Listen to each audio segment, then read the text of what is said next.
اس زمانے کے اندر ہے، معرفت کے ساتھ امام زمان علیہ السلام ہے۔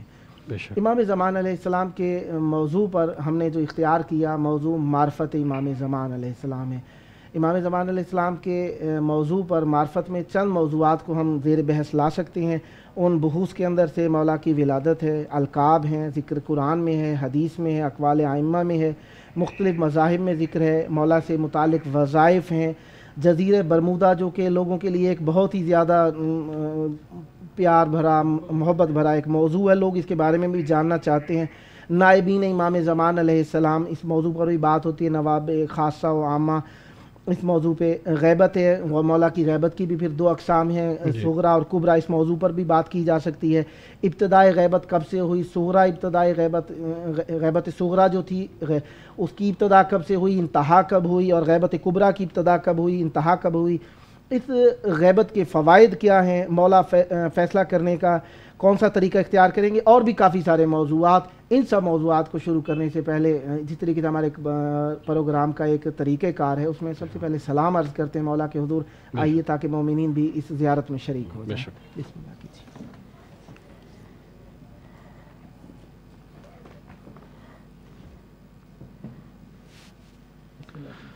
السلام علیک یا ابا عبداللہ، السلام علیک یا ابن رسول اللہ، السلام علیک یا ابن امیر المؤمنین وابن سید الوسیئین، السلام علیک یا ابن فاطمة الزہراء سیدۃ النساء العالمین، السلام علی الحسین وعلی علی ابن الحسین وعلی اولاد الحسین وعلی اصحاب الحسین، السلام علیکم ورحمۃ اللہ وبرکاتہ۔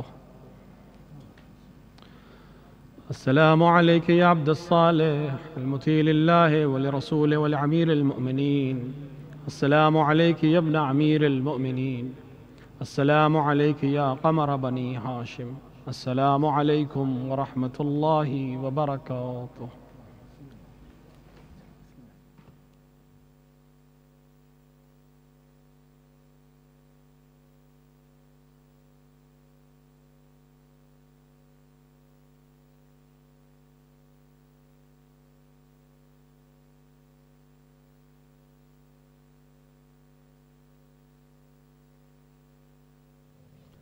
اس عقیدتوں بھری محفل میں، محبتوں بھرے ماحول میں اللہ تعالیٰ کی محبت کی دلیل ہے امام زمان علیہ السلام، کیونکہ اللہ تعالیٰ محبت ہم سے کرتا ہے تو یقیناً اس کی محبت کی کوئی ایسی دلیل ہونی چاہیے جو ہمیں سمجھ آ سکے کہ اللہ تعالیٰ کتنی محبت کرتا ہے۔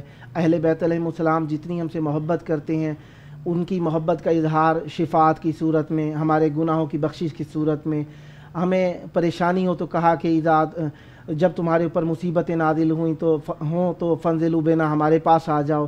اس طریقے سے انہوں نے ہمارے ساتھ محبت کی، اپنا تن من دھن اللہ تعالیٰ کے دین پر انہوں نے لٹا دیا۔ کس لیے؟ ہمارے لیے۔ نبی کریم صلی اللہ علیہ وآلہ وسلم نے جو سب سے زیادہ پیاری چیز مانگی، شفاعت مانگی، یہ اللہ تعالیٰ کی دلیلیں ہیں۔ آج کے دور میں ہمارے ساتھ جو اللہ کی محبت کی دلیل ہے وہ امام زمان علیہ السلام ہے۔ امام زمان علیہ السلام کی موضوعات آپ کے حضور موجود ہیں۔ آپ کس موضوع پر لوگوں کو ان موضوعات میں سے معرفی کے لیے اقدام کرنا پسند فرمائیں گے؟ اعوذ باللہ من الشیطان الرجیم، بسم اللہ الرحمن الرحیم۔ دیکھیں، امام زمانہ عجل اللہ تعالیٰ فرجہ الشریف کو پہچاننا، ان کو جاننا، ان کو ماننا، یہ ہم سب کا وظیفہ ہے، اور ساتھ ہی پہچانوانا بھی ہمارا وظیفہ ہے۔ یعنی صرف پہچان لینا کافی نہیں ہے، دوسروں تک پہنچانا بھی ضروری ہے، تاکہ کم سے کم حجت تمام ہو جائے، تاکہ کوئی یہ نہ کہہ سکے کہ ہم کو بتایا نہیں گیا، ہمیں معلوم نہیں تھا۔ اور اس عنوان سے کہ ہم کربلا سے اس پروگرام کو نشر کر رہے ہیں، اور کربلا کے اس اسٹوڈیو میں بین الحرمین بیٹھ کر ہم یہ پروگرام کر رہے ہیں، میری نظر میں دنیا میں معرفت امام کے لیے کربلا سے بہتر کوئی درسگاہ نہیں ہے۔ سبحان اللہ، سبحان اللہ۔ کیونکہ ہمارے پاس کوئی نہیں ہے جو ہمارے لیے آئیڈیل بن سکے کہ کیسے امام کو پہچاننا چاہیے۔ دیکھیے، پہچاننا صرف نام جان لینا نہیں ہے، وہ تو ابتدا ہے، کسی کا بھی نام جان لینا بہت ابتدائی چیزیں ہیں۔ کئی دفعہ ایسا ہوتا ہے کہ آپ انسان کے ساتھ بہت وقت گزارتے ہیں، بہت ساتھ رہتے ہیں، اچھائیاں بھی دیکھتے ہیں، برائیاں بھی دیکھتے ہیں، لیکن اس کا نام نہیں جانتے ہیں. تو بہت ممکن ہے کہ آپ کو اس سے نام سے کوئی کام نہیں ہے، بالکل لیکن صبح و شام اس سے ملاقات ہو رہی ہے، بالکل آپ اس سے سامان لے رہے ہیں یا سامان بیچ رہے ہیں یا سامان خرید رہے ہیں. بہت دفعہ ایسا ہوتا ہے روزمرہ کی زندگی میں ہماری، یا سفر کی زیارتوں کا سفر ہو یا کوئی بھی سفر ہو، بہت دفعہ ایسے لوگوں کا ساتھ ہوتا ہے یا روزمرہ کی زندگی میں ایسے لوگوں سے صبح و شام ملاقات ہوتی ہے جن کو ہم نہیں جانتے ہیں، لیکن ان کو اس طرح نام نہیں جانتے لیکن ان کو پہچانتے ہیں، ان کی موقعیت کو پہچانتے ہیں، وہ کہاں بیٹھتے ہیں جانتے ہیں. تو یہ کافی نہیں ہے کہ ہم کسی کا نام جان لیں. بے شک ابتدا ہے، کسی کو جان لینے کی سب سے پہلی ابتدا اس کا نام ہوتا ہے کہ ہمیں اس کا نام معلوم ہے. دوسری چیز ہے کہ ہم اس کے باپ کا نام جانتے ہیں، اس کے خاندان کو جانتے ہیں، اس کی والدہ کو جانتے ہیں، اس کے مختلف لوگوں کو جانتے ہیں، پہچانتے ہیں. یہ ابتدائی چیزیں ہیں.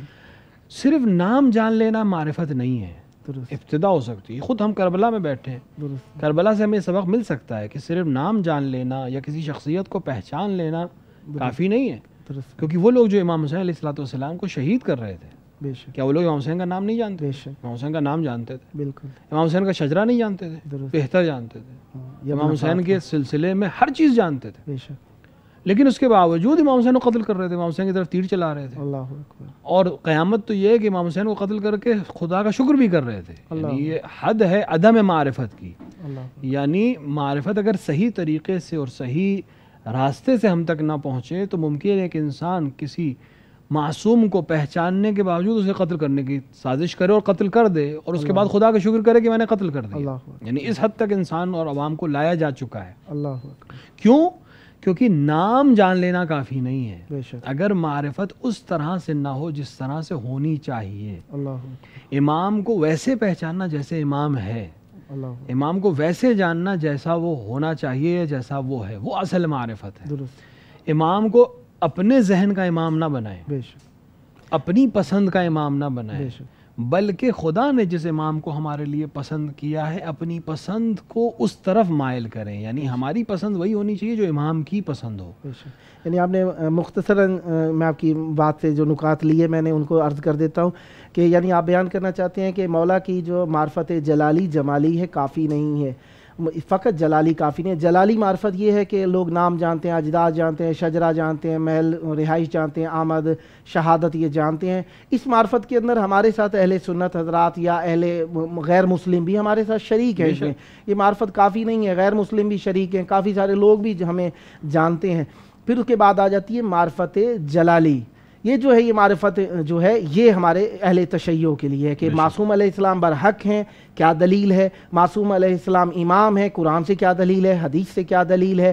عقلی دلیل کیا ہے؟ نقلی دلیل کیا ہے؟ یہ ہو جائے گی جلالی. پھر یہ معرفت کمالی کی طرف جو بڑھتے ہیں یہ تو ہم جان ہی نہیں سکتے مطلقاً. معرفت کمالی وہ ہے جس کے اندر سلمان کہہ رہے ہیں کہ لوگوں نے پوچھا کہ مسجد میں کون بیٹھا ہوا ہے؟ جناب سلمان کہتے ہیں کہ میں نہیں جانتا. انہیں کہنے لگے کیسے نہیں جانتے؟ دن رات ان کے دروازے پہ کھڑے رہتے ہو. کہنے لگے میں نہیں جانتا. رسول کریم صلی اللہ علیہ وآلہ وسلم کے پاس لے جایا گیا. رسول کریم صلی اللہ علیہ وآلہ وسلم نے فرمایا کہ ہے سلمان یہ لوگ کیا کہہ رہے ہیں؟ کہنے لگے یا رسول اللہ آپ نے کہا یہ سچے ہیں، ہم نے دیکھا ابھی منہ پہ جھوٹ بول دیا. کہنے لگے یا رسول اللہ میں نے جھوٹ نہیں بولا، آپ نے خود ہی تو فرمایا تھا یا علی لا یعرفک الا انا و اللہ. یعنی وہ ٹرائی اینگل جو بیان کیا تھا رسول کریم صلی اللہ علیہ وسلم نے کہ علی کو کوئی نہیں جانتا، میں جانتا ہوں یا اللہ جانتا ہے. اللہ کو کوئی نہیں جانتا، میں جانتا ہوں یا علی جانتا ہے. رسول کو کوئی نہیں جانتا، علی جانتے ہیں یا اللہ جانتا ہے. تو اس حساب سے تو میں تو نہیں جانتا امیر المومنین علیہ السلام کو. لہذا اللہ تبارک و تعالیٰ کی وہ معرفت، اہل بیت علیہ السلام کی وہ معرفت، یعنی جلالی جو ہے اس میں ہم اور ہمارا حق بنتا ہے اس معرفت کو حاصل کریں. اسی معرفت کے اوپر ہم بحث کر سکیں گے. معرفت کمالی وہ اللہ جانتا ہے یا رسول خدا صلی اللہ علیہ وسلم جانتے ہیں. یعنی ہمارا موضوع معرفت جلالی چل رہا ہے. ہم بیان کریں گے دلیلیں یا اس موضوع پر ہی بات کریں گے. مولا سلامت رکھیں آپ کو. دیکھیں کسی شخصیت کو اس طرح سے پہچاننا جیسا وہ ہے، جیسے کہ ابھی آپ نے اشارہ کیا کہ جو واقعی شخصیت ہے، جو بے معنی اصل ہیں، وہ تو ہم نہیں جانتے، کن ہے حقیقت، اور ہم سے مانگا بھی نہیں گیا ہے. کیونکہ خداوند عالم کسی سے اس حد ہی تک مانگتا ہے اس حد تک وہ دے سکتا ہے. کسی سے اس کی ہمت سے زیادہ اور اس کی طاقت سے زیادہ کوئی بوجھ اس کے اوپر نہیں رکھا. خداوند عالم نے اس عادل خدا نے ایک لطف جو کیا ہے وہ یہی کیا. تو ہمیں اس طرح جاننے کے حکم بھی نہیں دیا گیا ہے کہ ہم اس حد تک جانے جس حد تک وہ واقعاً ذات ہے. بے شک لیکن جو حق ہمارا ہے ایک اطاعت کے لیے، کسی کو کی اطاعت، کیونکہ امام کو پہچاننے کا جو اصل ہدف ہے ان کی اطاعت ہے، بے شک کیونکہ وہ بالاخره ہمارے ہادی ہیں، ہمارے رہنما ہیں، امام ہیں. امام یعنی جو آگے کھڑا ہو، جو آگے چلے. تو جب وہ آگے چلے، کس لیے آگے چلے؟ تاکہ جو وہ کہے ہم وہ کریں، جب وہ کمانڈ دے تو ہم اس کو اجرا کریں. جیسے کہ فوج میں ہوتا ہے، جنرل نے جو کہا پھر کمانڈر کے کہنے کے بعد، جنرل کے کہنے کے بعد سپاہی کو یہ حق نہیں ہوتا کہ اس سے سوال کرے کیوں اور کیسے. اس کی ٹریننگ ہی یہی ہے، یعنی اطاعت میں.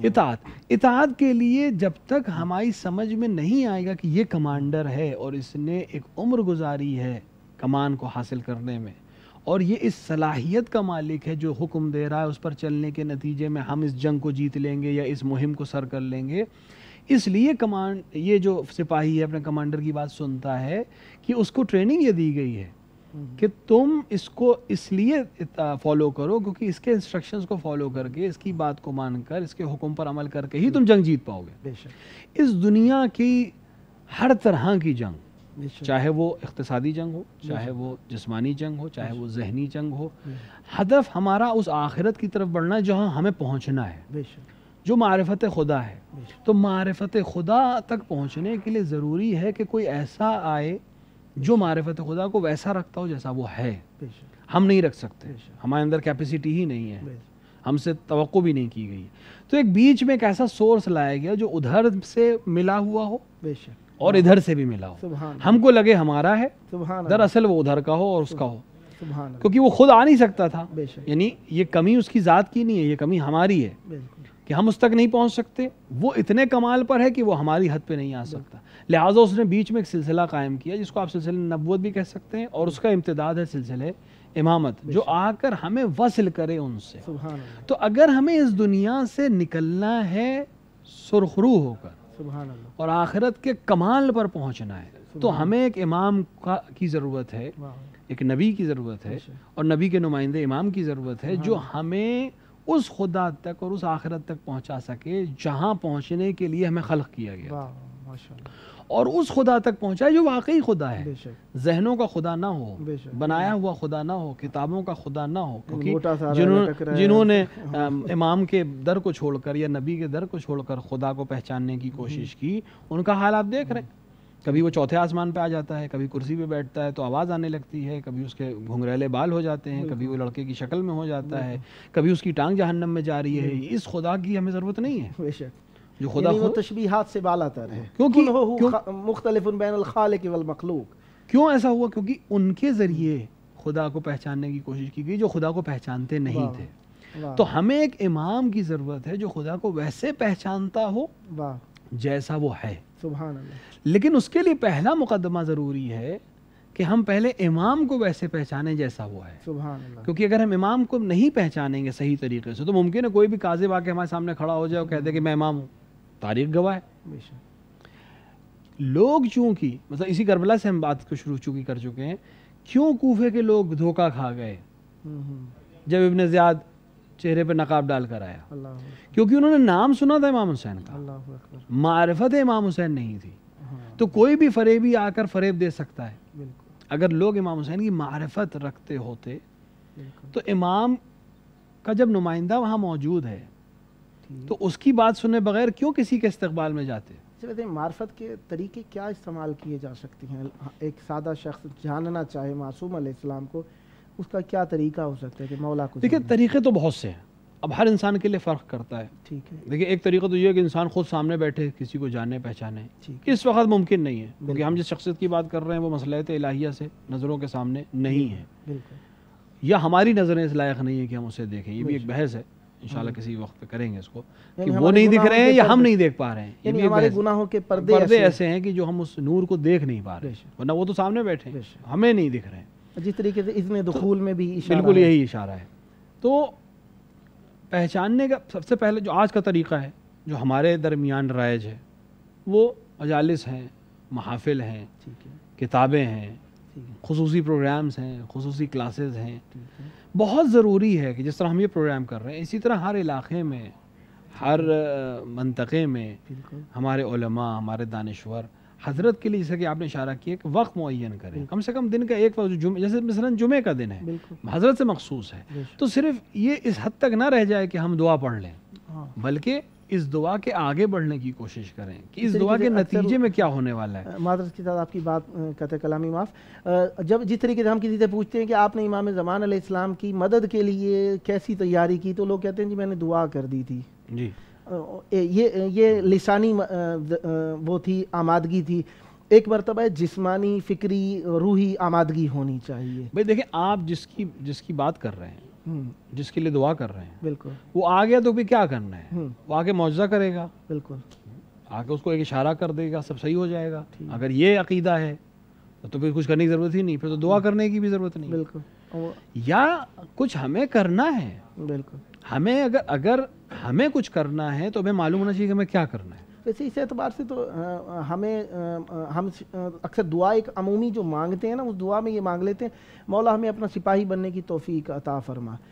اس موضوع پہ تھوڑی روشنی ڈالیے کہ یہ ہم جب وہ ہیں ہی اللہ کے تائید شدہ، ان کے اختیار میں اللہ تعالیٰ نے وہ کچھ دے رکھا ہے، چاہیں تو خیبر کا در اکھاڑ دیتے ہیں، چاہتے ہیں تو وہ جو یعنی لوگوں کو ایسے انمول کام کر کے دکھا دیتے ہیں، چاند ان کی انگلی کی حرکت کو برداشت نہیں کر سکتا، سورج پلٹ آتا ہے، پہاڑ اٹھا لیتے ہیں، ایسے وہ معجزات آپ کے ذہن میں لوگوں نے اچھی طرح سن رکھے ہیں۔ بچے کو یاد ہے کہ وہ راہب کے وہاں پہ گئے، پانی نہیں مل رہا تھا تو مولا نے تھنگ کو ایک ہاتھ سے اٹھا دی اور 40 لوگ نہیں اٹھا سکے تھے۔ مسجد جس طریقے سے براسا کے اندر ہے وہی پتھر، اس کا ایک ٹوٹا سا بچا ہوا بھی ہے جس کے اوپر نام چہاردہ معصومین کے لکھے۔ یہ معجزے جو کر سکتے ہیں تو ہم کس لیے مدد کی وہ کرتے ہیں؟ ہاں، یہ ایک اچھی چیز ہے، یعنی ایک اچھا سوال، ایک اچھا موضوع۔ دیکھیں، ایک دفعہ ایک انسان اگر خدا کی طرف سے آیا اور اس کو خدا نے تمام اختیارات دے دیے اور وہ اپنے اختیار کا استعمال کر کے مختلف کاموں کو انجام دیتا ہے، کر سکتا ہے، خدا بند عالم بھی کر سکتا ہے، ایک اشارہ کرے دنیا کا ہر شخص مومن ہو جائے۔ لیکن پھر اس میں ہمارا امتحان کہاں ہے؟ پھر ہم میں اور فرشتوں میں فرق کیا ہے؟ اس کے پاس بھی اختیار نہیں ہے، ہمارے پاس بھی اختیار نہیں ہوگا۔ اگر خدا بند عالم اپنے اشارے سے، اپنے کن وہ تو ارادہ کرے گا، ہو جائے گا۔ وہ اگر ارادہ کر لے کہ تمام انسان مومن ہو جائیں، ہو گئے، اس کو تو کہنے کی بھی ضرورت نہیں پڑے گی، بالکل ارادہ کرنا ہوگا۔ لیکن پھر اس میں ہمارا اور فرشتوں کا پھر کوئی مقابل ختم ہوگی بات۔ وہ اختیار نہیں رکھتے، ہم اختیار رکھتے۔ پھر انسانیت سے آپ ہٹ کے بات کر رہے ہیں۔ انسان کا امتیاز یہ ہے کہ وہ مختار ہے۔ اگر مختار ہے، اس کو اختیار دیا ہے، اس کو چوائس دی گئی ہے دو چیزوں کے درمیان، تین چیزوں کے درمیان، تو ایسے میں اگر خداوند عالم اپنے ولی کے ذریعے یا خود بغیر کسی ولی کے خود سب کچھ کر دے رہا ہے، تو پھر جنت کیا ہے اور جہنم کیا ہے اور اچھا کیا ہے اور برا کیا ہے، اس کا پھر کچھ رہ ہی نہیں جائے گا، اس کا کوئی مفہوم ہی نہیں رہ جائے گا۔ یعنی ہمارا اخلاص ظاہر کرنے کا ایک طریقہ ہے کہ ہم اخلاص اپنا مولا کے ساتھ کیا رکھتے ہیں، مولا سے خلوص ہمارا کیا ہے۔ گو کہ وہ سب کچھ کر سکتے ہیں، اختیارات ہیں ان کے پاس، اللہ چاہے تو جس طریقے سے اللہ نے احد کے اندر فرشتوں سے مدد کر دی تھی ہو بھی سکتی ہے، لیکن ہم تاکہ مولا کی طرف مائل رہیں اور اپنے بدن، روح، فکر کے اندر مولا کی انتظار اور اپنے بدن کو قربان کرنے کی ایک ہمت، جذبہ، حوصلہ پیدا کریں، اس لیے تقریباً ہمیں آمادہ کیا گیا کہ ہم دعا کریں تاکہ مولا کے حضور پہ گو کہ ہم اگر اپنے گناہوں پہ دیکھیں گے تو لگتا نہیں کہ ہم مولا کے جو لشکر کے سپاہی ہیں ان کے کفش بردار بھی ہو جائیں۔ حقیقت تو یہی، حالات کا تقاضا تو یہی ہے، لیکن ہمارا اخلاص یہ ثابت کرنے کے لیے ہمیں کہا گیا کہ دعا کریں تاکہ مولا سے ہمارا ارتباط پیدا ہو جائے، تاکہ ہماری نسبتیں جب اس سلسلے سے ہو جائیں گی، نسبتیں ہی بخشواتی ہیں۔ بے شک دیکھیے، دعا جب انسان کرتا ہے، اصل میں ہماری پریشانی جو ہمارے خصوصاً اردو زبان میں، چونکہ ہم بحث کر رہے ہیں، بات کر رہے ہیں، اردو زبان کی ایک بہت بڑی پریشانی یہ ہے کہ ہم دعا پڑھتے ہیں، بالکل ہم دعا کرتے نہیں ہیں۔ بالکل ایسا ہی ہے، بغیر ترجمے کے، بغیر مفہوم قبائل ہم پڑھ رہے ہیں، اتنے اچھے مطالب اس کے اندر ہمیں معلوم ہی نہیں ہے، ہم پڑھتے چلے جا رہے ہیں۔ جیسے زیارت ہم پڑھتے ہیں، زیارت کرتے نہیں ہیں، جبکہ زیارت کرنے کی چیز ہے، دعا کرنے کی چیز ہے۔ ہدف اس دعا کا یہ ہے، چاہے حضرت کی ظہور کی دعا ہو یا حضرت کی نصرت کی دعا ہو یا دعا عہد جو انسان صبح پڑھ رہا ہے کہ خداوند عالم مجھے واپس زندہ کرنا، میں آگے حضرت کی مدد کروں گا، تو یہ جب اس کے اندر ہماری دعا یہ ہے کہ میں حضرت کی مدد کروں گا، تو کیسے مدد کریں گے؟ سیاہی لشکر بن کر مدد ہو سکتی ہے، بالاخره ہم دشمنوں کے ساتھ نہیں کھڑے ہیں، حضرت کے ساتھ ایک رش بڑھانے والے لوگوں میں ہیں کہ آپ کے طرفدار ہیں، ٹھیک ہے، لیکن کیا بس اسی حد تک ہیں ہم؟ اس سے بہتر کر سکتے ہیں کہ نہیں کر سکتے؟ ایک انسان ہے اگر اس کے اندر کیلیبر ہے، اگر وہ محنت کر سکتا ہے اور بڑے عہدے پہ جا سکتا ہے یا کوئی بڑا کام کر سکتا ہے تو کیوں چھوٹے پہ رکتا ہے؟ وہ دنیاوی میں تو ہم نہیں رکتے، دنیاوی کاموں میں تو ہم ایسا نہیں کرتے۔ اگر ہم ایک اچھی زمین خرید سکتے ہیں تو ہم کیوں سستی زمین خریدیں؟ ہم اچھی زمین خریدیں گے، اس سے بہتر زمین خریدیں گے، اس سے بہتر گھر خریدیں گے۔ تو دنیاوی چیزوں میں جب ہم بہتر کر سکتے ہیں اور ہم بہتر کرتے ہیں تو آخرت جو اصل بچنے والی چیز ہے اس میں ہم بہتر کیوں نہ کریں؟ ٹھیک ہے، صرف دعا کے نتیجے میں اگر میں صرف زندگی بھر دعا کرتا رہا، کوئی میں نے عمل نہیں کیا اس طرح کا جو خاص ہوتا، کوئی تیاری نہیں کی، لیکن دعا کرتا رہا، تو دوسروں کی دعا کے نتیجے میں یا خداوند عالم کی مصلحت کے بعد جب حضرت ظہور کریں گے تو بے شک میں حضرت کے دعا کرنے والوں میں سے شمار کیا جاؤں گا اور اس سیاہی میں حتماً رہوں گا جو ان کے ساتھ چلے گی۔ لیکن کتنا اچھا ہو کہ اگر میں اور آگے بیٹھ جاؤں، میں عام سپاہی کیوں بنوں؟ میں حضرت کے سپاہیوں کے آگے کے لشکر میں چلوں، میں حرابل دستہ میں چلوں، میں اور آگے جاؤں، میں حضرت سے سمت پاؤں۔ بھائی حضرت آئیں گے، حکومت کریں گے، بالکل، تو حکومت جب کریں گے تو کیا صرف ڈائریکٹ آرڈر دیں گے؟ جب حکومت ایک ہوتی ہے، بالکل، دنیا کا طریقہ یہی ہے۔ حضرت امیر المومنین نے بھی ایسی کی، رسول اللہ نے بھی ایسی کی۔ جو ان دو رسول اللہ اور امیر المومنین اور امام حسن کے 6 مہینے کے علاوہ کسی امام کے پاس حکومت نہیں رہی ہے، لیکن جو رہی ہے ظاہری حکومت، اس میں طریقہ یہی رہا ہے کہ حضرت حاکم ہے لیکن حضرت کے انڈر ہزاروں لوگ کام کر رہے ہیں، یہی طریقہ ہے حکومت کا۔ تو ہم کیوں نہیں اپنے آپ کو اس لیول پہ لے جاتے کہ جب حضرت انشاءاللہ حکومت کریں گے تو ہم ان کے عہدیدار بنیں؟ ہم عام سپاہی کیوں بنیں؟ ہم کمانڈر بنیں، ہم کسی شہر کے گورنر بنیں، بھئی ہندوستان ہو یا پاکستان ہو، ہم کوشش کرتے ہیں IAS بنیں، IPS بنیں، سول سروسز میں جائیں، کیوں؟ تاکہ ہم حکومت کا کام کر سکیں، ایک اچھے عہدے پہ جا سکیں، 4 لوگ ہمیں پہچانے کہ ہم کسی بڑے عہدے پر ہیں۔ تو ہم حضرت کے لیے کیوں نہ کام کریں؟ تو تیاری کیا کریں؟ ایک تیاری جسمانی ہے، ہمارا جسم کتنا آمادہ ہے، یہ بہت اہم چیز ہے۔ ایک تیاری ذہنی ہے، ہمارا ذہن کتنا آمادہ ہے، اور ان دونوں کے ساتھ ساتھ ہم کتنا اندر سے تیار ہیں نفسیاتی طور پر حضرت کے لیے۔ یعنی میں اپنے لیے عرض کر رہا ہوں، اگر کل حضرت آ کر مجھ سے کہیں کہ تمہیں اختیار نہیں ہے یہ کام کرنے کا، میں 10 سال سے ایک کام کر رہا ہوں، ٹھیک ہے، لوگوں کو نماز پڑھا رہا ہوں، ٹھیک ہے، امام جماعت ہوں محلے کا، کل حضرت آ کر مجھ سے کہیں کہ آج سے تمہیں نماز پڑھانے کا حق نہیں ہے، میں کتنا تیار ہوں کہ میں حضرت کے سامنے یہ نہ کہوں کہ حضرت آپ ابھی بھی ظہور کر کے آ رہے ہیں، میں 10 سال سے پڑھا رہا ہوں۔ یعنی سمعن و طاعتن کتنا کس حد تک ہے؟ یہ درس اگر ہمیں کوئی دے سکتا ہے تو جہاں ہم بیٹھے یہ دے سکتی ہے جگہ۔ امام حسین علیہ السلام کا ایک جملہ ہے جو اکثر ذاکرین اور خطباء ماشاءاللہ آپ ہم سب پڑھتے ہیں اور سنتے ہیں، جو آپ نے اپنے اصحاب کے لیے کہا ہے، اور وہ جملہ یہ ہے کہ میں نہیں پہچانتا تم سے بہتر کسی اصحاب کو، جس کا ترجمہ عام طور سے ہم اردو زبان کر دیتے ہیں کہ مجھے نہیں ملے، جیسے اصحاب مجھے ملے، رسول اللہ کو نہیں ملے یا امیر المومنین کو نہیں، لیکن امام علیہ السلام نے کلی بات کی، یعنی جب سے اصحاب کی بحث ہے کسی بھی پیغمبر کی، کسی بھی ولی کی، کسی بھی امام کی، تب سے لے کر صبح قیامت تک جیسے اصحاب امام حسین علیہ السلام کو ملے کسی کو نہیں ملے نہ ملیں گے۔ تو یہ ہمارے لیے الگو ہے۔ ان کا کمال کیا تھا؟ یہ جملہ امام حسین نے بعد عاشورہ، بعد واقع عاشورہ یعنی قبل شہادت کہا ہوتا تو کچھ حد تک ہماری بات سمجھ میں آ سکتی تھی کہ یہ شہادت کے بعد انہوں نے اپنے قول کے اوپر عمل کر دیا، لہٰذا امام نے یہ جملہ کہا ہے، لیکن امام نے یہ جملہ شب عاشور کہا ہے۔ اللہ اکبر۔ ابھی صرف قول ہے، ابھی صرف زبانی باتیں ہیں، بہت وقت ہے جنگ شروع ہونے میں، بہت وقت ہے ان لوگوں کے پاس ادھر سے ادھر ہو جانے میں، ابھی ہور بھی نہیں آئے ہیں، جس طرح ہور ادھر آ سکتے ہیں اسی طرح ادھر سے بھی بہت سے لوگ جا سکتے ہیں، لیکن اس کے باوجود امام شب میں کہہ رہے ہیں جنگ سے پہلے کہ جیسے مجھے ملے کسی کو نہیں ملے، نہیں جانتا میں اب تمہارے اپنے جیسے اصحاب کو کتنے بہتر کسی کو ملے ہوں۔ نفی کا جملہ نہیں ہے، نہ ہوئے ہوں گے، کیوں؟ ان میں خاصیت ہے، جو میرا مطالعہ جو علماء نے سنی، ان میں خاصیت ہے ان اصحاب میں، اور وہ اطاعت محض ہے۔ کربلا کے واقعے میں 28 رجب سن 60 ہجری سے لے کر 10 محرم سن 61 ہجری تک امام حسین کو بہت لوگ ملے جنہوں نے امام کو رائے دی، جنہوں نے امام کو مشورہ دیا، اچھے بھی ملے، برے بھی ملے، چاہنے والے بھی ملے، دشمن بھی ملے۔ محمد حنفیہ جیسا بھائی بھی تھا مشورہ دینے والوں میں، فرزدر جیسا شاعر بھی تھا مشورہ دینے والوں میں، مروان جیسا ذلیل اور لعین شخص بھی تھا، عبداللہ ابن زبیر جیسا لعین شخص بھی تھا، اور دیگر افراد بھی تھے، ہر طرح کے لوگ تھے۔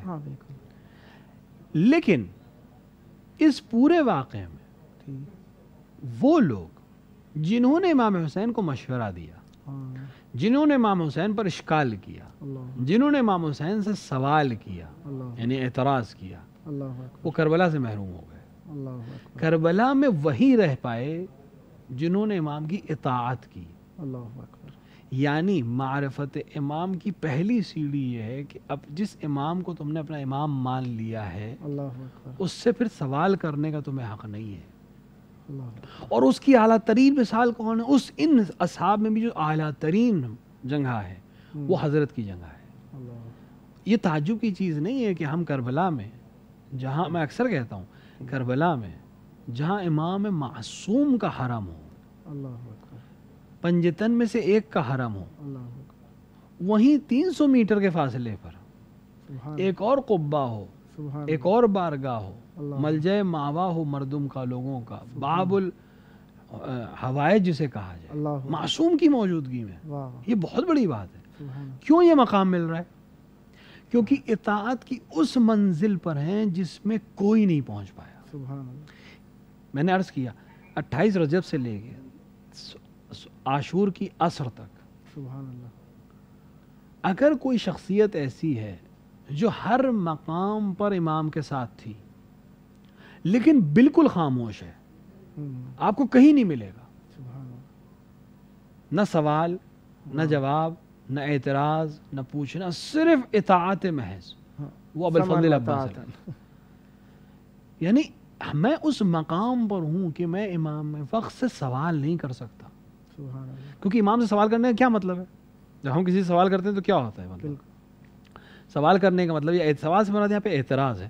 اعتراض کرنے کا یا رائے دینے کا مطلب یہ ہے کہ میں اپنے آپ کو یا اپنی عقل کو امام سے بہتر سمجھ رہا ہوں، یعنی ایک طرح سے میں اپنی عقل کو امام کی عقل سے بہتر سمجھ رہا ہوں، تبھی تو میں رائے دے رہا ہوں امام کو۔ تھوڑا سا وقفہ لینے سے پہلے ہم ایک چھوٹا سا جملہ کہنا چاہیں گے۔ کربلا سے آپ نے نسبت دی جس طریقے سے کہ امام زمان علیہ السلام کی معرفت کے لیے بہترین مقام ہے کربلا۔ رسول کریم صلی اللہ علیہ وسلم نے جب کہا کہ میرا بیٹا ایک مہدی ہوگا تو کہا کہ ہوا ابن فاطمہ زہرا سلام اللہ علیہ، لیکن جب امام زمان علیہ السلام کا ظہور ہوگا تو کہیں گے انا ابن الحسین علیہ السلام۔ لہذا کربلا کا ایک بہت مؤثر کردار ہے امام زمان علیہ السلام کی معرفت میں۔ ملتے ہیں چھوٹے سے وقفے کے بعد۔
خداوند متعال کی یہ نعمت ہے ہمارے اوپر کہ ہم اپنے وقت کے امام کی معرفت کے لیے قدم بڑھانے والوں میں شمار ہوتے ہیں۔ دامیں سخنیں بدنیں جس طریقے سے ہو سکے مولا کی معرفت، ان کی مدد اور ان کی سوچ، ان کا مطالعہ، یہ ہمارے لیے واجبات میں سے ہیں۔ اسی موضوع پر ہماری بات چل رہی ہے کہ مولا کی معرفت کس طریقے سے ہم کر سکتے ہیں اور معرفت کے کیا ذریعے ہو سکتے ہیں۔ ہمارے درمیان موجود ہیں جناب مولانا ادیب الہندی صاحب، ان سے اسی موضوع پر بات چل رہی ہے۔ تو مولا کو یہ معرفت حاصل کرنے کے لیے ہمیں ذریعے کافی سارے نصیب ہوئے۔ قرآن ہے، حدیث ہے، معصومین علیہم السلام ہے، عقل ہے، نقل ہے، روایات ہیں۔ ان وسیلوں میں سے کون سا ایسا وسیلہ ہو سکتا ہے جو زود رس ہو، جلدی لوگوں تک معرفت امام زمان علیہ السلام کو منتقل کر سکے؟ دیکھیے، البتہ وسیلہ کوئی بھی انسان کو کبھی کبھی انسان ہزاروں میل کا فاصلہ سیکنڈوں میں طے کر سکتا ہے، بے شک، اور کبھی کبھی اس کو وقت لگ سکتا ہے. بے شک. وہ تو ہر ایک انسان کے اپنے اوپر ڈیپینڈ کرتا ہے کہ وہ کس طرح کسی وسیلے کا. میری نظر میں قرآن سے بہتر کوئی چیز نہیں ہے بے شک. جو انسان کو ہدایت کر سکے، کیونکہ حدیث میں ممکن ہے کوئی انسان آگے کہہ دے کہ بھئی یہ حدیث صحیح نہیں ہے، ضعیف ہے، یعنی حسبنا ممکن کتاب اللہ والا کوئی ہو مسئلہ. سکتا ہے. کوئی ہو سکتا ہے آگے سے. لیکن قرآن کے اوپر بہرحال ابھی کسی میں جرأت نہیں ہے کہ وہ آ کے کہہ سکے. بے شک، اور قرآن ہمیں دعوت دے رہا ہے، بے شک. جیسے کہ آپ نے ابتدا میں کہا بقیت اللہ سے بہتر کوئی چیز ہے ہی نہیں. اگر تم مومنین میں سے ہو جاؤ تو تمہارے لیے خدا نے جس کو بنا کے رکھا ہے اس سے بہتر کوئی چیز نہیں ہے. یہ دعوت دے رہا ہے ہمیں کہ ہم وہ بقیت اللہ کون ہے ہاں، کہ جس کو خدا نے ہمارے لیے بہترین بنا کے رکھا ہے اور باقی رکھا ہے ہمارے سبحان لیے. اللہ. اگر وہ قرآن ہے خالی تو قرآن صامت ہے، خاموش ہے. بے شک. قرآن تب تک آپ کی مدد نہیں کر سکتا جب تک آپ کسی ایسے مفسر کو نہ لے آئیں جو قرآن کو اس طرح سمجھائے جس طرح قرآن بے شک. ہے. تو ایک ایسا ساتھی چاہیے قرآن کا جو قرآن کو ہمیں اس طرح سمجھائے جیسا وہ ہے، جو رسول اللہ نے خود ہی معرفی کر دی تھی کہ میں دو چھوڑ کے جا رہا ہوں، ایک قرآن ہے، ایک اہل بیت ہے. جنہوں نے قرآن کو اہل بیت سے لیا ان کو قرآن وہ مطالب عطا کرتا ہے بے شک. جو دوسروں کو نہیں مل پاتے. وہ لوگ جو دعویٰ کرتے ہیں کہ ہمارے لیے قرآن کافی ہے، وہ بھی جب اسی قرآن سے چیزیں حاصل کرنے میں پریشان ہوتے تھے تو اسی دروازے پہ آتے تھے. ہزاروں واقعات ہیں ہمارے پاس، چاہے وہ چور کے ہاتھ کاٹنے کا واقعہ ہو یا ارث کا واقعہ ہو یا دیگر چیزوں کے واقعات ہیں، سب لوگوں کے اذہان میں. تو قرآن سے بہتر کوئی وسیلہ نہیں ہے. قرآن پڑھ کر اور ان آیات الہیہ کی تلاوت کر کر اگر انسان اپنے آپ کو اس ہادی سے نزدیک کرے جو اس کا سمجھانے والا ہے، تو میری نظر میں اس سے بہتر کوئی چیز نہیں. پھر خداوند عالم اس کے دل کو واقعاً کھول دے گا ہدایت کے لیے. یہ بقیت اللہ سے مراد ہم امام زمان علیہ السلام کو کس بنیاد پہ لیتے ہیں کہ بقیت اللہ خیر لکم ان کنتم مومنین؟ اللہ کا یہ بقیہ جو ہیں یہ ہمارے لیے خیر ہیں اگر ہم مومن ہیں. تو یہ کیا ایسی چیز ہے؟ یعنی مومن جو نہیں ہے ان کے لیے خیر نہیں ہے. ایک تو مفہوم یہ نکلتا ہے اس میں. دوسری بات یہ آ جاتی ہے کہ بقیت اللہ خیر ہیں اگر ہم مومن ہیں. یہ کیا ہے بقیت اللہ؟ کہیں یہ وہ کوئی ایسی چیز تو نہیں ہے جو کہ مثلا جس طریقے سے تابوت سکینہ تھا یا کوئی ایسی کوئی باقی چیز، کوئی سونا چاندی، کوئی مال دنیا تو نہیں ہے یہ؟ دیکھیں قرآن کی بہت سی چیزیں ایسی ہیں کہ اگر ہم اس کو ڈائریکٹ صرف اس کے ظاہری معنی کو دیکھیں تو شاید ہم اس مفہوم تک نہ پہنچ پائیں. بقیت اللہ، اللہ نے جس چیز کو باقی رکھا، اب وہ تابوت سکینہ بھی ہو سکتا ہے، وہ جناب موسیٰ کا گہوارہ بھی ہو سکتا ہے، وہ جناب عیسیٰ کا عصا بھی ہو سکتا ہے، وہ جناب یوسف کا کرتا بھی ہو سکتا ہے، کوئی بھی چیز ہو سکتی ہے جو ائمہ علیہ السلام سے یا انبیاء علیہ السلام سے منسوب ہیں. لیکن ہمیں ایک ایسے کی تلاش ہے جو بقیت اللہ اس عنوان سے ہو اللہ کہ ہمیں ان عمیق معنوں تک پہنچا سکے جس تک رسول پہنچانا چاہتے تھے، اللہ اکبر، جس تک امیر المومنین پہنچانا چاہتے تھے، لیکن موقع نہیں دیا سماج نے ان کو. بقیت اللہ کوئی بھی چیز ہو سکتی ہے لیکن ایک ہادی سے بہتر کوئی نہیں ہے. کیونکہ تابوت سکینہ جن لوگوں کے پاس تھا انہوں نے اس کا کس طرح سے خیال رکھا؟ جنگوں میں لے جاتے تھے، جیت جاتے تھے، پھر اس کی اتنی بے قدری کی کہ پھر اس کو چھوڑ چھوڑ کے بھاگنے لگے. تو تابوت چونکہ خود اپنے آپ میں کچھ نہیں کر سکتا تھا، ایک برکت کی چیز تھی جس کو خداوند عالم نے قوم کو دی تھی. جب تک وہ اس کی آبرو رکھتے رہے ان کو بھی عزت ملتی رہی. یہ ایک طرح کا سمبل ہوتا ہے، ہمیں سمجھانے کے لیے.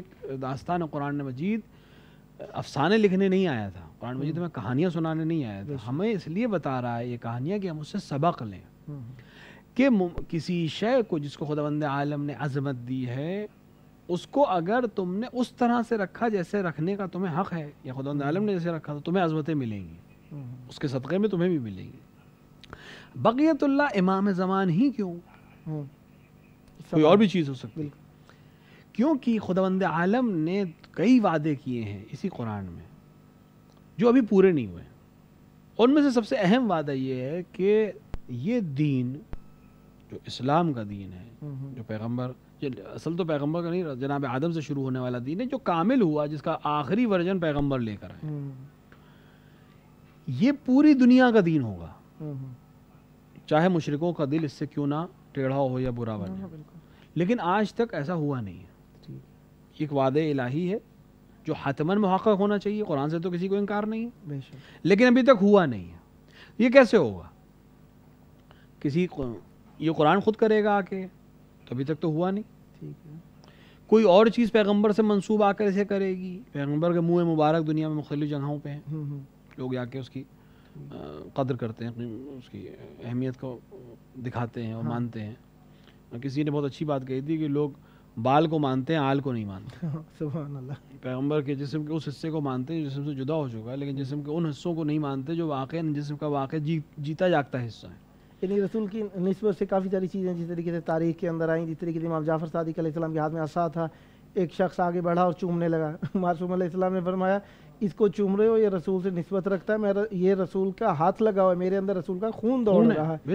اسی طریقے سے امام رضا علیہ السلام کے سامنے 4 بال لائے گئے تھے، مولا نے کہا کہ یہ بال رسول خدا کے ہیں، یہ بال رسول خدا صلی اللہ علیہ وآلہ وسلم کا نہیں ہے۔ لوگوں نے کہا، مامون نے پوچھا کہ بھئی کس طریقے سے یہ آپ کے رسول خدا صلی اللہ علیہ وآلہ وسلم کے بال ہیں؟ کہنے لگے اس میں سے وہ خوشبو آ رہی ہے جو میرے بالوں میں سے۔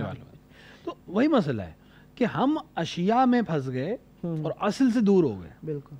تو ہمیں دین کو، یعنی خداوند عالم نے جو بات قرآن میں کہی کہ ہمیں اس دین کو پوری دنیا کا دین بنانا ہے۔ اشیاء سے پھنسنے سے ہو سکتا ہے کوئی ناظر، کیونکہ بال ظاہرین بال کی بات ہے، بال کی کھال اتارنے والے ہوتے ہیں، کہیں کوئی یہ کہے کہ یہ ہمارے کہیں نسبتوں کا انکار تو نہیں کر رہے، بھائی ایسا کچھ نہیں ہے، ہم نسبتوں کا انکار نہیں کریں، ان کا مقام اپنی جگہ پہ ثابت ہے، ذوالجناح ہے، بال ہے رسول کریم صلی اللہ علیہ وآلہ وسلم کے، یقیناً ان میں تاثیر ہے، وہ دے سکتے ہیں، لیکن ان سے بڑھ کے ان کی حقیقت کا احترام ہے، ان کی حقیقت، ان کی ذات کا احترام ہے، اس کی طرف بات چل رہی ہے، کہیں کوئی اور مطلب نہیں، بالکل نہیں، ہم اس کے مخالف نہیں ہیں کہ انسان رسول کے بال کی قدر نہ کرے یا رسول سے منسوب، حتی بال تو بہت بالکل حضرت سے منسوب چیز ہے، حضرت سے منسوب جو چیز ہو جائے، جو ذوالجناح ہندوستان میں، جو ذوالجناح یا دلدل کی سواریاں ہندوستان یا پاکستان یا بر صغیر حتی یہاں بھی نکلتی ہیں، ان میں سے کوئی بھی حضرت کا گھوڑا نہیں ہے، بالکل منسوب چونکہ حضرت سے، لہذا قابل قدر ہے۔ تعزیہ لوگ شفا پا جاتے ہیں،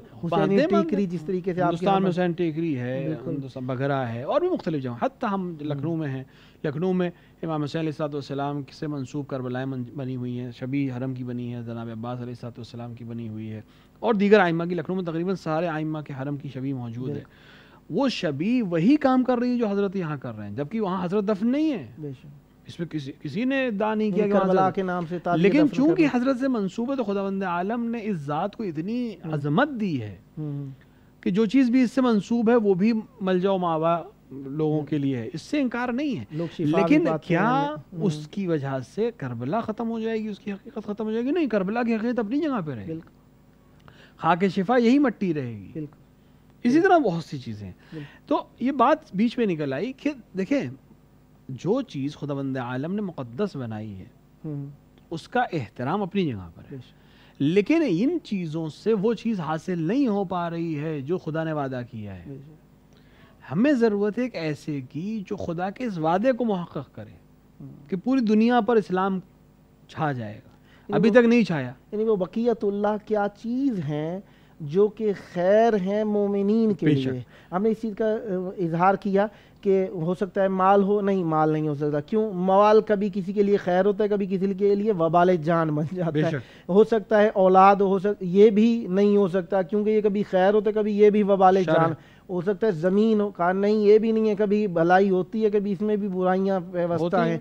دنیا سے متعلقہ چیزیں جو بھی ہیں وہ بقیت اللہ نہیں ہو سکتی۔ کیوں نہیں ہو سکتی؟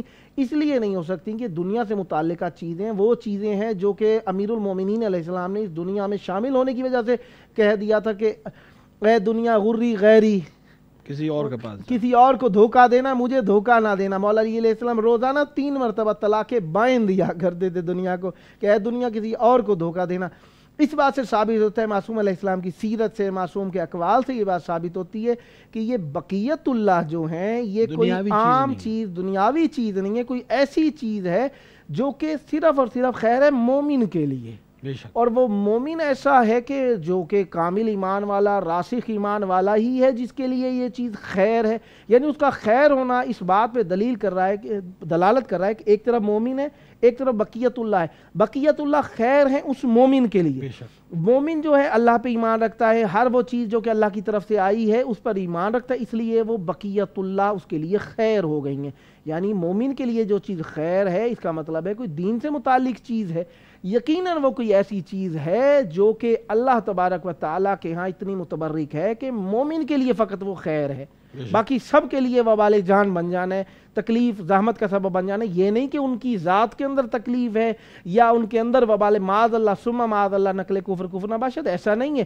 لیکن ان کے اندر یہ چیز نہیں ہے کہ وہ تکلیف دینے والے ہمارے اعمال، ہمارے اثرات، ہماری فکریں، ہمارے وقت کا صرف کرنا، یہ کچھ ایسے اعمال ہیں جن کی وجہ سے ہمیں جو نتیجہ ملے گا وہ ہمارے لیے وبال خود ہم اپنے لیے خود بنا رہے ہیں. نہ یہ کہ وہ مطلق رحمت ہیں، رحمت للعالمین کے بیٹے ہیں، اور ان کے لیے مصداق ہمارے پاس کافی سارے موجود ہیں. مزید آگے بڑھتے ہیں. دیکھیے بقیت اللہ ایک ایسی ذات ہونی چاہیے جو خدا کے ان وعدوں کو محقق کر سکے جو اس نے کیے ہیں، جو ابھی تک نہیں ہوئے. یعنی جو متعلق اور وہ چیزیں نہیں کر سکتی، اس میں وہ عمل ہے ہی نہیں، اس کو اختیار ہی نہیں ہے. بے شک ایک ایسی ذات چاہیے جو ان کو عملی کر سکے اور وہ خیر کا سبب بنے. سبحان اللہ. کس کے لیے خیر کا سبب بنے؟ مومنین کے لیے جو صاحبان ایمان ہیں. صاحبان ایمان وہ ہیں کہ جن کو ہمیشہ دنیا نے سختیاں دی ہیں. سبحان اللہ.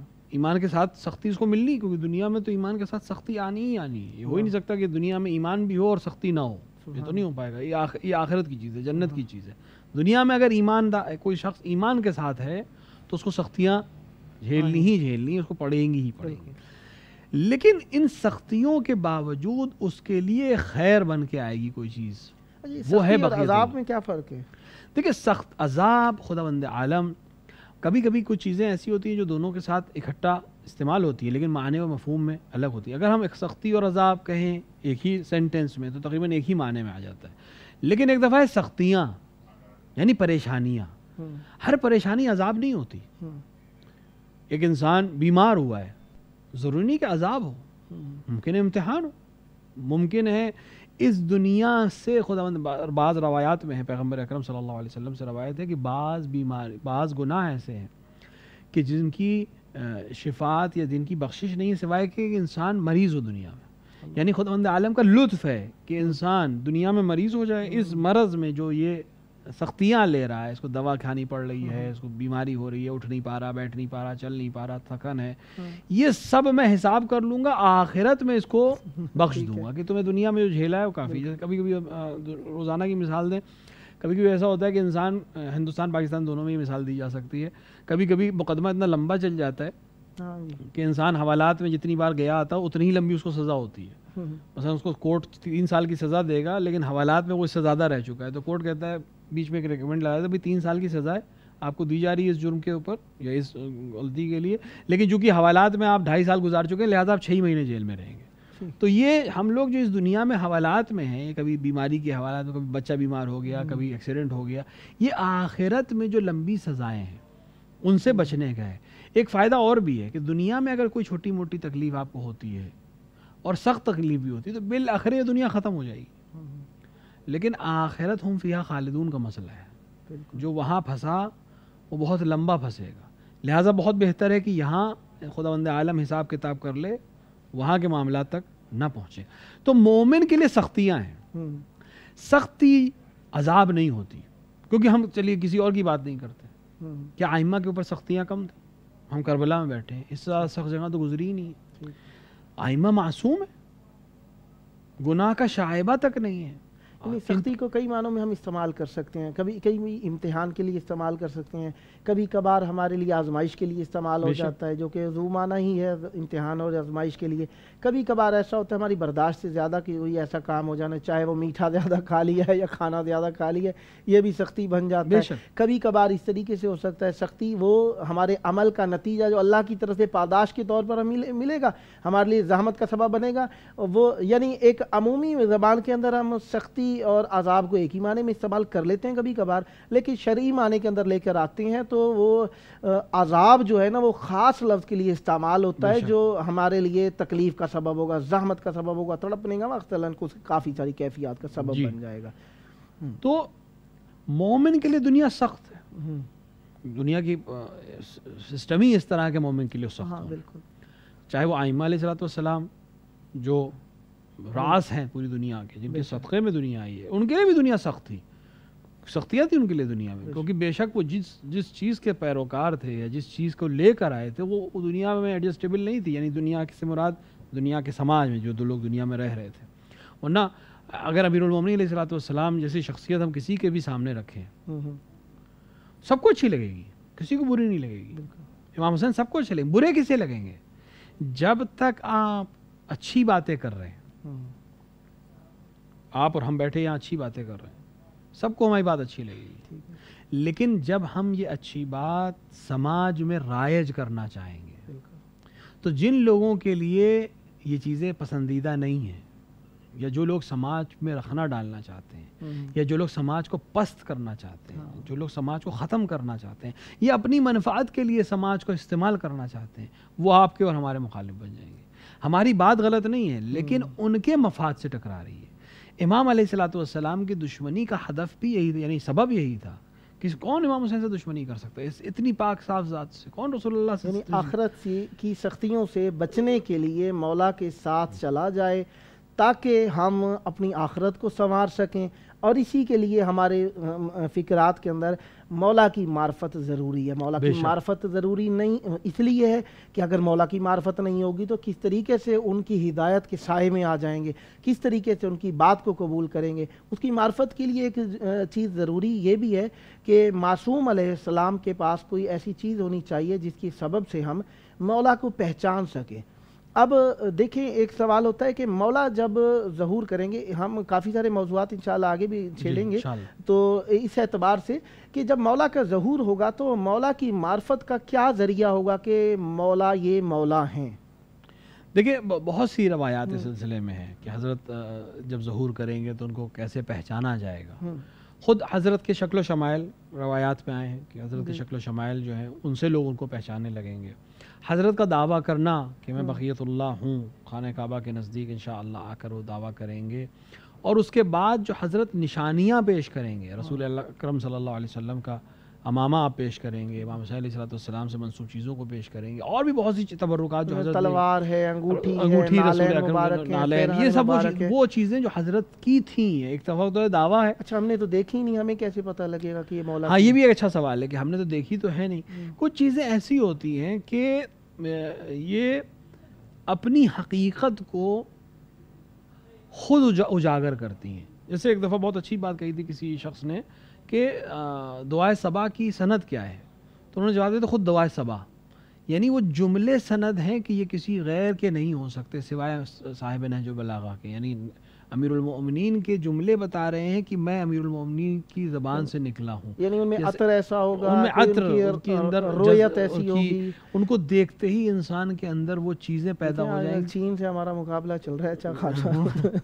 چینی ہو سکتا ہے کوئی مثلاً دیکھیں کہ بیان جو کیا جاتا ہے ان پہ سایہ کر رہا ہوگا، ابر سایہ کر رہا ہوگا، ان کا خود کا بھی ویسے سایہ نہیں ہوگا، ان کے شکل و شمائل رسول کریم صلی اللہ علیہ وسلم سے ملتے ہوئے ہم نے تو دیکھے نہیں ہیں، اب ٹھیک ہے ایسے حسین ہوں گے، ہو سکتا ہے یہ مثلاً جس طریقے سے آج کل ادعائے امامت وغیرہ ہر روز ہوتا رہتا ہے، جس طریقے سے بصرہ میں یہاں پہ عراق کے اندر بھی ہو چکا ہے، دنیا کے اندر 90 سے زیادہ بندے امامت کے دعویٰ کر چکے ہیں، اور سارے کے سارے جھوٹے ثابت ہوئے کیونکہ وہ نہیں تھے جو کہنا چاہ رہے تھے، یعنی ان کے اخلاق، کردار، افکار، اعمال، ان کے علم، ان کے حلم، ان کی برداشت، ان کے ظاہر، ان کے باطن، ان کے حسب اور نسب میں وہ چیزیں نہیں پائی جاتی تھیں، یعنی وہ بنی فاطمہ سے نہیں تھے، ہو سکتا ہے بنی فاطمہ کا کوئی آ جائے، ان کے پاس یعنی علم اتنا نہیں تھا، ہو سکتا ہے کہ آج کل تو یہ چھوٹی چھوٹی ڈیوائسیں مل رہی ہیں کان میں لگا کے کوئی پیچھے سے بتا سکتا ہے، ہمیں پتہ نہ لگے، بتانے والا ہو سکتا ہے، کپڑے ایسے آ گئے ہیں کہ چھپنے والے بھی بنانے لگ گئے ہیں لوگ کافی سارے،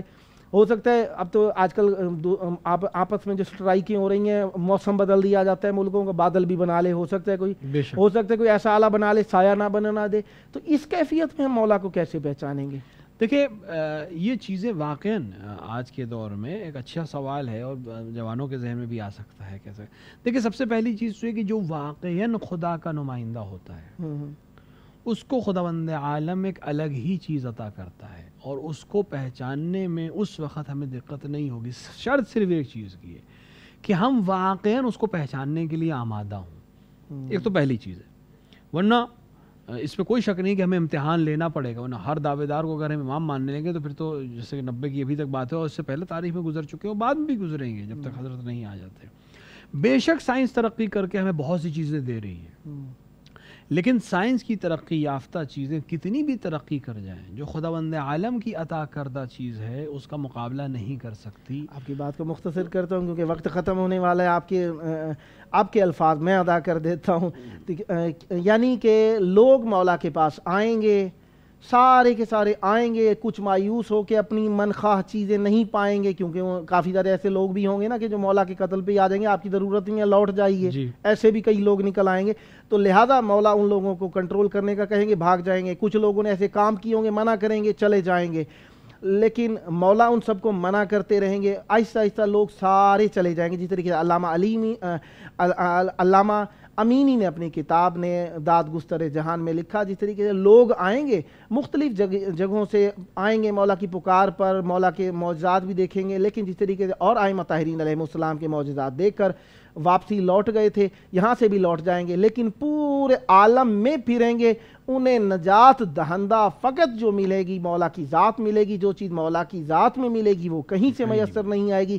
لہذا دنیا مجبور ہے کہ مبدا و ماوا و ملجا و مرکز کی طرف لوٹ کے آئے، اور وہ حجت خدا ہیں، اور وہ خود اپنی ذات کے اندر ایسی معرفت ہیں کہ اپنی ذات کے اندر خود معرفی کرتے ہیں. دیکھیں گے، پہچانیں گے. مولا ہمیں مولا کی معرفت کی توفیق عطا فرمائے. اللہم عجل ولیک الفرج.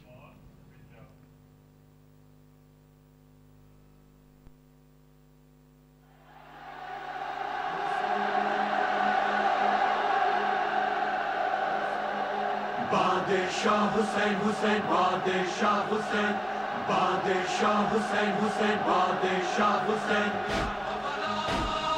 عشق خدا عشق کا تو سلطان حسین. بادشاہ حسین حسین بادشاہ حسین بادشاہ حسین حسین بادشاہ حسین بادشاہ حسین حسین بادشاہ حسین.